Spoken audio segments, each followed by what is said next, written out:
Next हम यहाँ पे इनपुट लेंगे। अब फर्स्ट ऑफ ऑल तो ये आपने एक सिंपल सी इनपुट ली है।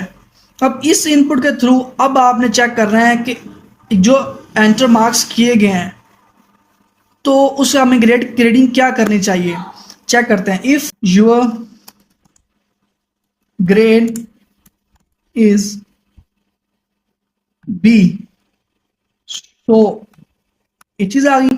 अब आउटसाइड द ब्लॉक हम यहाँ पे एक लाइन प्रिंट करते हैं, इसको हम एग्जीक्यूट करते हैं। रन करने के बाद हमें यहाँ पे मार्क्स पूछ रहा है, यहाँ मार्क्स एंटर करें।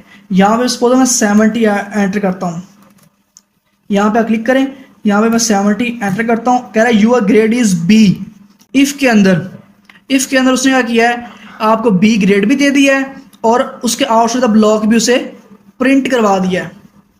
उसे आउटसाइड द ब्लॉक भी जो स्टेटमेंट लिखी उसे प्रिंट करवा दिया है। क्योंकि आपकी यहाँ पे कंडीशन ट्रू ही, उसने ब्लॉक ऑफ स्टेटमेंट्स को भी